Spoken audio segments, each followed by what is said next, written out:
Hello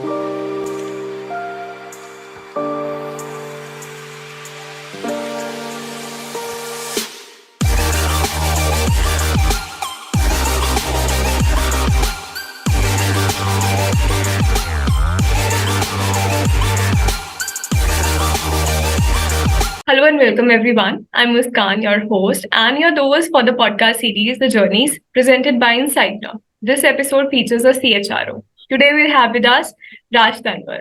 And in today's episode, we will dive deep into the world of human resources with industry expert and thought leader. Raj is highly experienced and accomplished CHRO at Advantage Club with expertise in talent management, M&A specialization. He is an advisory council member at Forbes Human Resources Council. Throughout his career, Raj has helped organizations attract and retain top talent while navigating complex challenges in the ever-changing landscape of HR. In this episode, we will be discussing his unique approach to talent management, M&A, including his strategies for success in mergers and acquisitions. Whether you are an HR professional or simply interested in the latest trends and best practices in talent management, you don't want to miss the episode. So sit back, relax, and let's hear from Raj Tanwar on the HR Insider podcast. Hello, Raj. Welcome on the show. Hi, Muskan. Thank you so much for inviting me to the show. And it didn't seem like it was my introduction. It seemed like somebody else. Of course, it's your introduction, and we are glad to have you on the show. Pleasure is all mine. So I would like to begin with my first question, which is, could you please tell us about your background and how you got started in your field? So to be very honest, coming to this field was purely accidental, a choice that I would say was a forced choice.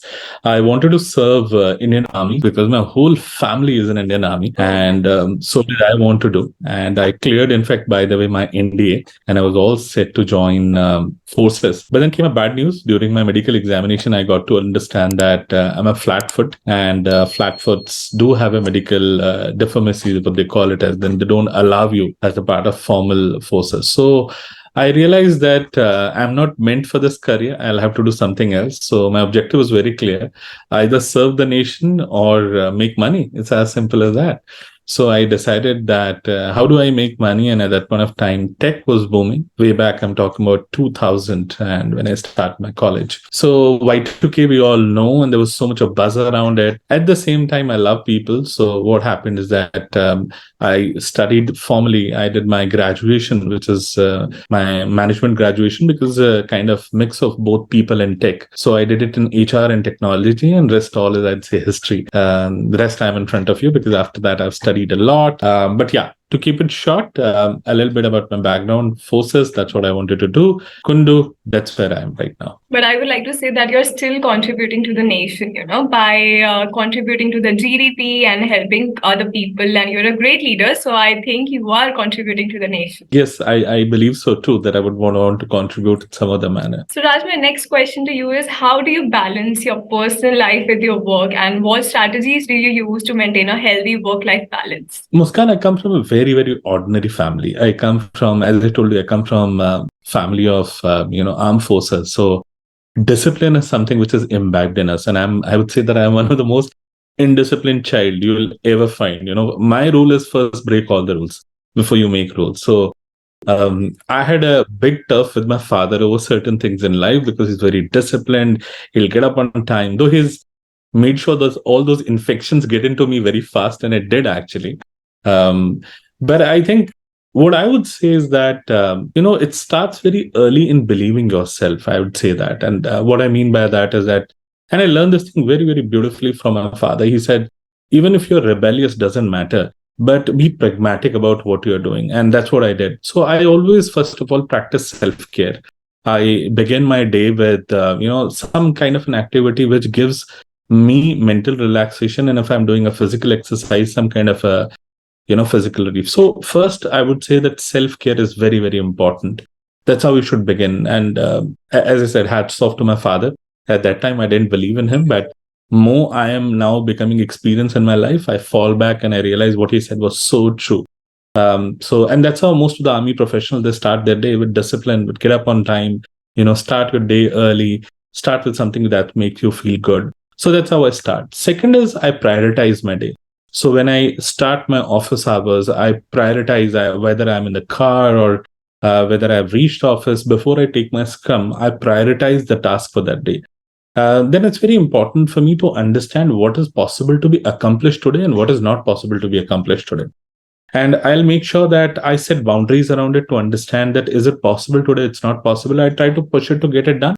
If it's not, then it doesn't frustrate me. And that's where people start feeling that work-life balance is becoming an issue, because then they try to complete it in the same day, and that becomes an issue. So set boundaries, that's very, very important and clear. During this time, it's very important to take breaks, communicate, laugh, celebrate together, which I do it by design. And before I end my day, I just reflect back on the whole day, how it has been. Could I have done something better? Would I have made anybody's life better? Or did I make somebody's life miserable? How should I not do it again? So I would say these four principles, which is self-care, very, very simple, prioritize, set boundaries. Last, most important, celebrate, take breaks, communicate. That's how I make sure that, work-life balance, either for me or my team, has never been an issue. So, as we are talking about healthy work life balance, would you like to draw some light on the article that you have written in the Forbes, which you co authored, I believe, Forbes for the Forbes Executive HR Council member? Indeed. There also, see, the article was all about talking about some tips and techniques. How do you make sure that, you don't feel the burnout? And the techniques which I just shared with you are the classic techniques that I use, and they are very, very effective, believe you me. I'll give an example so that you're able to connect to it. See, whenever you start your day, you start your day either absolutely on a plain slate, or you start with a lot of baggage. A lot of people, when they get up in the morning, they start with a lot of setbacks in their life that they have gone through, or some emotional turmoil, something or else, either there in the mind. So one of the most essential thing that you have to do is you have to let go the moment you get up. So somebody has a let go by going to a gym, working out. Somebody has a let go by watching TV. Somebody has a let go by, reading a newspaper with a cup of tea. I don't know what works for you, whether it's a physical or a mental balance that you need to gain back. But you do need to gain back. And as I said, all these philosophies of mine simply come from a very, very plain, practical, vanilla life, And sometimes that's how I used to begin my day, with a couple of, I would say, emotional backlog, or kind of, some kind of a baggage that I used to carry in my mind.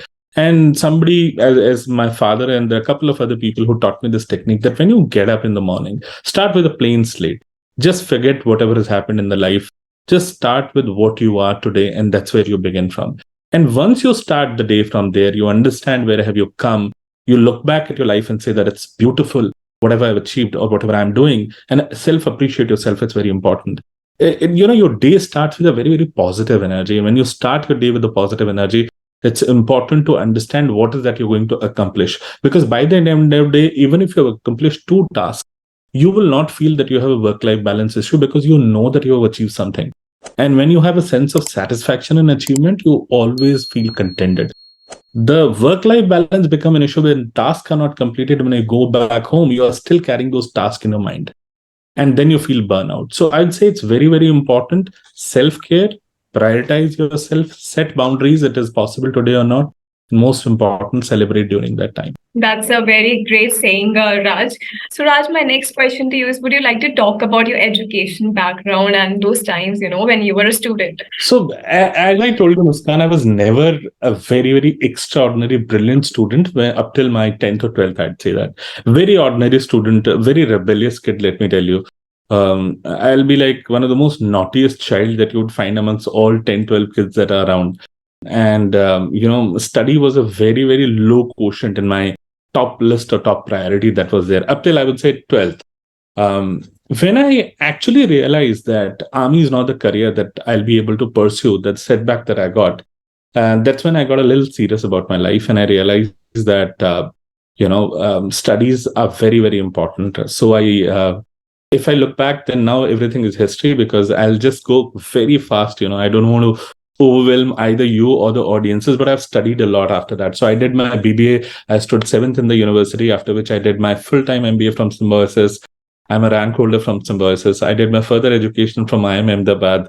Then I went to do my further study. I'm a certified, I would say that mergers and acquisition specialist from Hewitt. I did my further education in strategy and innovation from Columbia Business School. Very recently, I have completed my post graduation in design thinking and human centric design from MIT. And right now, at present, that I'm talking to you, I'm still pursuing my post graduation in product management from ISB.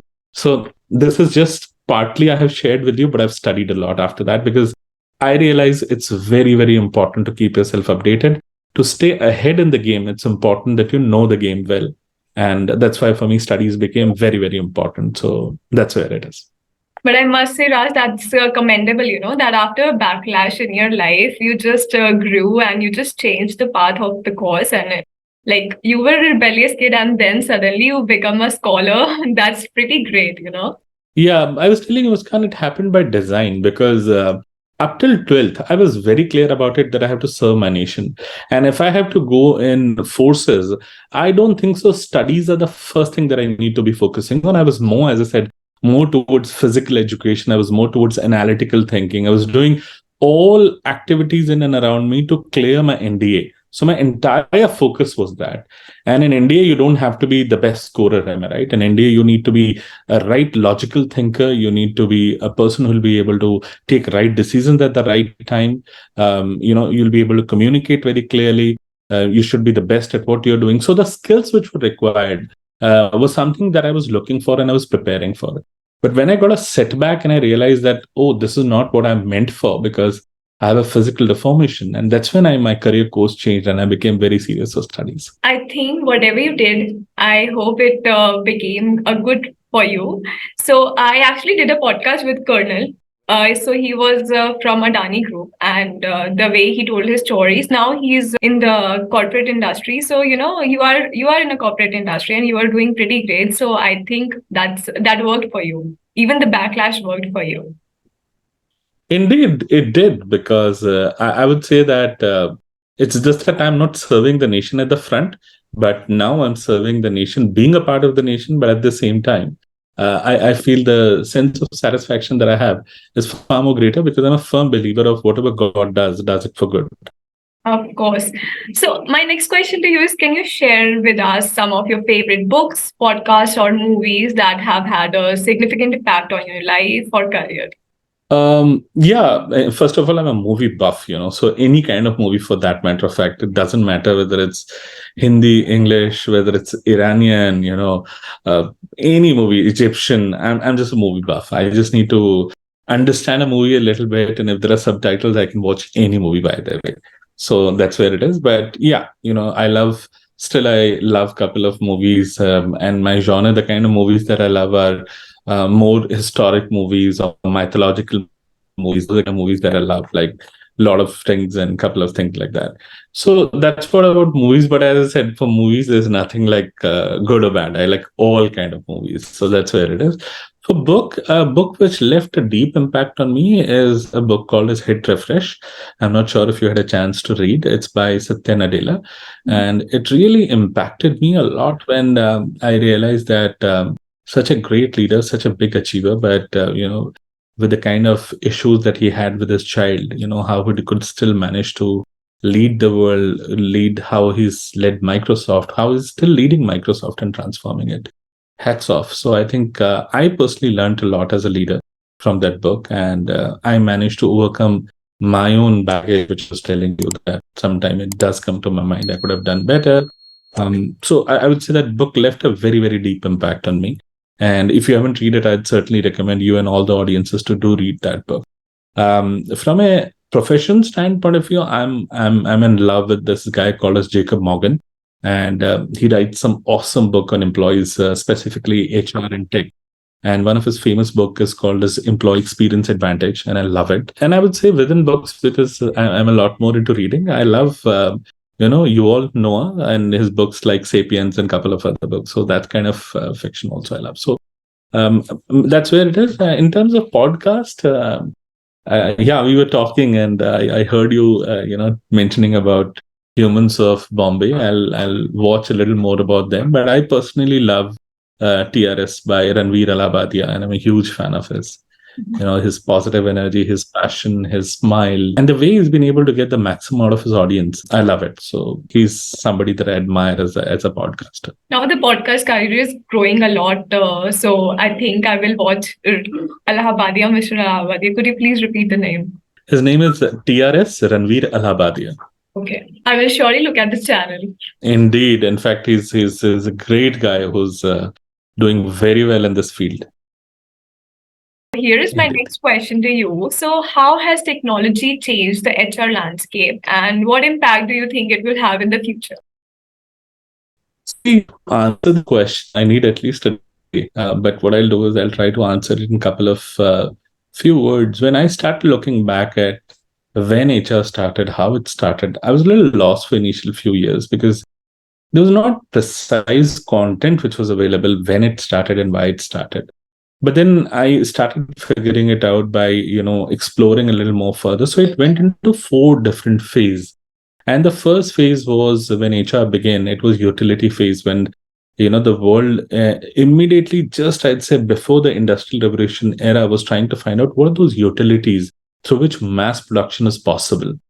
And there came the first, I would say, genesis of birth of HR in form of, personal HR, in form of making sure that they were very strict about discipline, rules, timing, so on and so forth.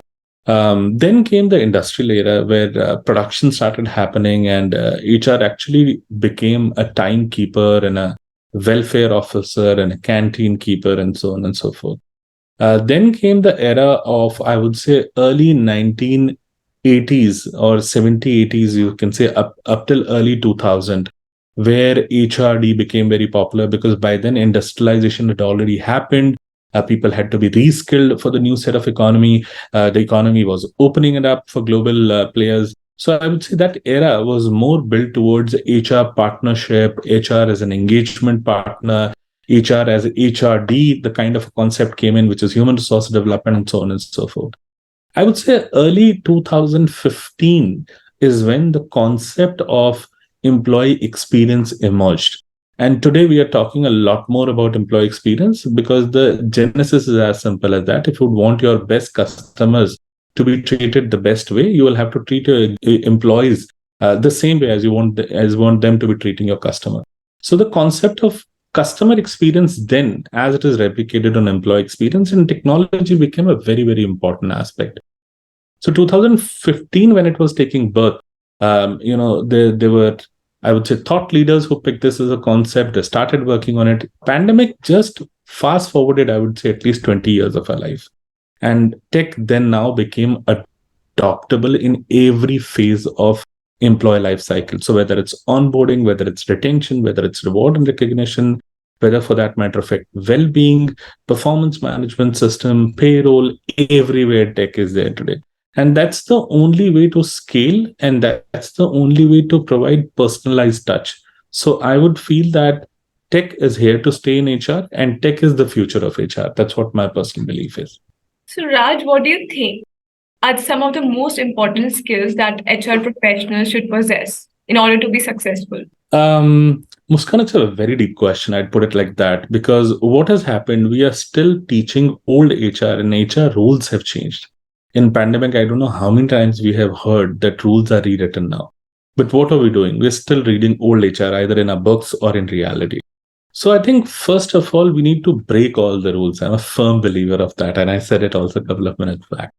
And I would say that one of the reasons I did my post-graduation in design thinking is to relook at from an employee empathy standpoint of view, what does an employee need?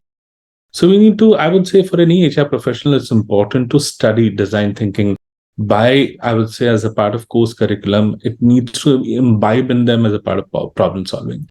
Second, they need to stop looking at employee as an engagement partner and business as an enabler, that they are enabling business. Absolutely not. Let's understand everyone has a role to play. And I feel that HR is a firm function which is solely responsible for employee delight. So whatever you do, you need to make sure that your employees are happy.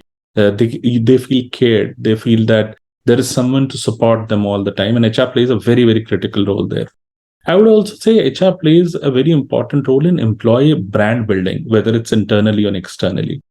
And when I say that they play a very big role in employee delight, how do they do it? They do it by bringing new solutions. They do it by bringing innovation. They do it by hiring right set of people at the right time. Managing, talent management is a very, very important aspect of my strategy wherever I have worked as a CHRO.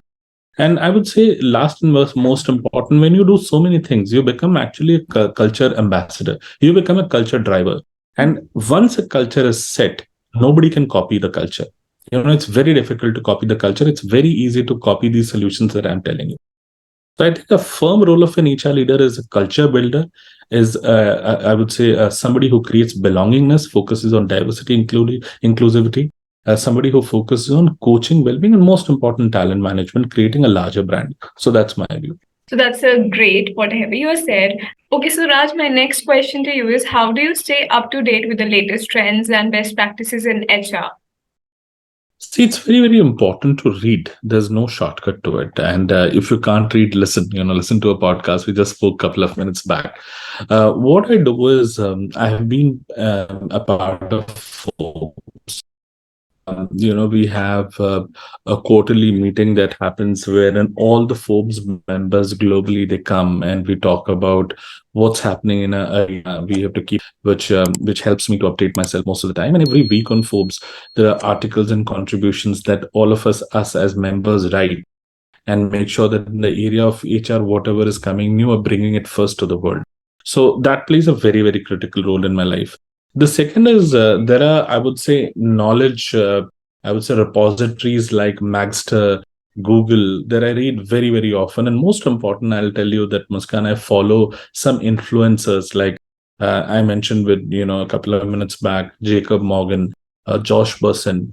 These are a couple of, David Ulrich. These are a couple of influencers that are followed by design. I just don't leave them out. Anything that comes from them, I just read it because that's the shortest way of consuming the best in the market. They have studied so much, and what they are now speaking is just, I would say, an abbreviation or narration of their, some accumulation of the entire knowledge. So why should I let it go? So I would say influencers, aggregators, and then my profession, along with that, Forbes. These are the things which help me to stay ahead of the curve. So, what advice would you give to someone who's interested in pursuing a career in HR? Career in HR, very interesting. I would say that career in HR is a little out of the league. HR, many a time I have seen that happen by force. It doesn't happen by design. So if it is happened to you, either ways, whether you did not want to choose it or you wanted to choose it, it's important that you read what is written, but you think what is essential. Because there's a fundamental difference in between policies and employees' wish. What you need to be doing it is you need to be understanding it as a concept, what it is, but you need to do what is required in the market at that point of time. And I think that is what I would advise. But I'd certainly say that formal education helps because then you get to understand deeper aspects of, I would say industry psychology. You get to understand deeper aspects of performance management system, onboarding, hiring. Yeah, a lot of things that you get to learn, which otherwise I think it'll be very difficult for anyone to understand and learn. But my suggestion is that once you get into it, make it a part of your formal I would say education, and then after that, think out of the box. Think something which is fundamentally outside what is written in the book. Then only you will be able to make maximum out of it. Otherwise, you're like one of the ordinary student who just got into HR and will just complete HR. So, Raj, how do you approach working with clients who may have different cultural backgrounds or work style than your own? Because I've seen that you have worked in South Africa, if I'm not mistaken. Yeah, by the way, I have managed HR in more than 30 countries, 30. And I have personally been, I would say that posted in at least 12 countries. One of the very essential thing I realize, we Indians are very good at jugaad. We believe in jugaad, we believe in just in time. Of course. Yeah, actually, J is imbibed in us. जब जिसको जैसा चाहिए वैसा हम दे देते हैं. So I would say that we need to first come out of that J. First of all, leave that. You have to understand once you hit a country, what are the sensitivities of that culture. And I'll share a small little example. When I was posted at Singapore, we Indians are very good at calling immediate meetings. Call everyone. Let's do a team hurdle. Let's do a brainstorming. They don't appreciate that. They're very planned set of people. They plan their day ahead in advance. Their meeting, their schedule, everything is planned. And we, as I said, we come with our own, whims and fancies, and we think that, working late at night and going to office early day morning only after boss leaves, these are the best way of working. That's not how the world works. So when you go outside India, you need to first of all, and what I do is consume how the country is. What are the nuances in that particular country? What people appreciate, do not appreciate. Like if the same thing I tell you about Japan, it'll be the other way around. People are they carry work home. It's very different culture altogether. If you go to Germany, it's very different. If you go to UK, it's very different. So whichever culture you go to, first of all, consume the culture. It's very, very important. Understand, talk to a couple of people, try to make a sense out of it. Okay, this is something which people accept. This is something which people don't accept. Once you get that, then show genuine concern for their culture. Most of the people in HR, when they manage international HR, they do not appreciate the local nuances. You need to be genuinely appreciating them. You need to be looked upon as a leader, which is actually understanding them and coming from their footprint. Then talk about certain stories, even if you want to change them. Talk about certain stories in other cultures, how it works. And then try to tell them, would you be open for change here? And when you do something like that, it's called a theory of normalization. When you normalize your culture with their culture, you start understanding that they get appreciation about your culture, you start appreciating their culture. And last, I would say, most important, always keep the communication channel open. If they don't like something, let them come over to you and tell you that you're not the best fit or you've not done this right. Or if something you did not like about them, you should be able to freely go back and tell that, hey guys, can we change this? So communication as a channel should always be very open, and I do that always. So that's how I have been able to manage these cultures. But I'd say very, very important for any HR professional. If you're looking for a career in HR, multicultural exposure is very essential. It'll change you as a professional, believe you me. It'll change your fundamentals. So, which one was the hardest for you to, Culturally, I would say the hardest geography that I have managed is, I'd say, Middle East. Very, very difficult because it's a boiling pot of more than 140, 150 countries, nationalities coming over there, working together. I was working with a company called Punj Lloyd. I had more than people with 90 nationalities, 90 nationalities working over there. And over and above, you have Arab rules, which are very, very different from the rest of the world. So yeah, I'd say one of the most difficult geography was Middle East. And within Middle East at that point of time, I would say Libya was a difficult one to manage. So, Raj, my next question to you is what inspired you to pursue your current career? Well, I know that it was not your first choice, but still, how did you choose to go for HR? Picking up HR, for me at that point of time happened by default because, as I said, even if I would have been in army, what I would have been doing, I would have been managing a great workforce. At the same time, I would have been leading from the front. So, first of all, you need to be very clear about it that people should not overwhelm you. It's a job wherein you need to consume a lot. You need to be comfortable, first of all, meeting a new face, interacting with that new face, getting the maximum out of new face, and then giving that warmth back in you to the person who's approached you. So one thing you need to be very, very clear, you need to be comfortable dealing with people. I have seen there are a lot of people who adopt HR, but they're very conservative in their nature. If you're conservative in nature, you may not be able to succeed in HR. So get comfortable with people. That's first. Second is there are a lot of HR professionals which are not good at numbers. I would say you need to be at the top of the number game because if you do not understand your business and you do not understand your numbers, you will not be able to contribute to the larger strategy. So it's very, very essential. So that's second, I would say. So first is people, second is number. The third thing I would say, if you want to be successful in HR and if you are choosing HR, you should build in you is problem solving. And that is also tech based problem solving because over a period of time, you cannot meet everyone. You cannot make everyone happy because the amount of individualism that has happened or that has come lately is very high. What I mean by that? What I mean by that is my time, my choice, everything about me. So we are doing a lot of well-being activities, am I right? But in many organizations, you see these well-being activities are failing out. The reason they are failing out because well-being means different thing for different people. For me, going to gym makes well-being. For somebody, listening to a great music and a mental peace is well-being. For somebody, eating right food is a well-being. For somebody, learning something new is well-being. So well-being has different dimension. For somebody, it's spiritual. Am I right? So it's about me, my time, and technology then becomes a very, very important fulcrum. The last thing I would say that you should be able to work in multiple cultures. So four or five things, these things I would say, which is people, numbers, large tech-driven solutions, and multicultural. If you can sum them all and then put as a part of your HR strategy, which you're trying to build, you're a great HR professional, and you will be able to make a difference, is what my belief is. And that will be my advice too.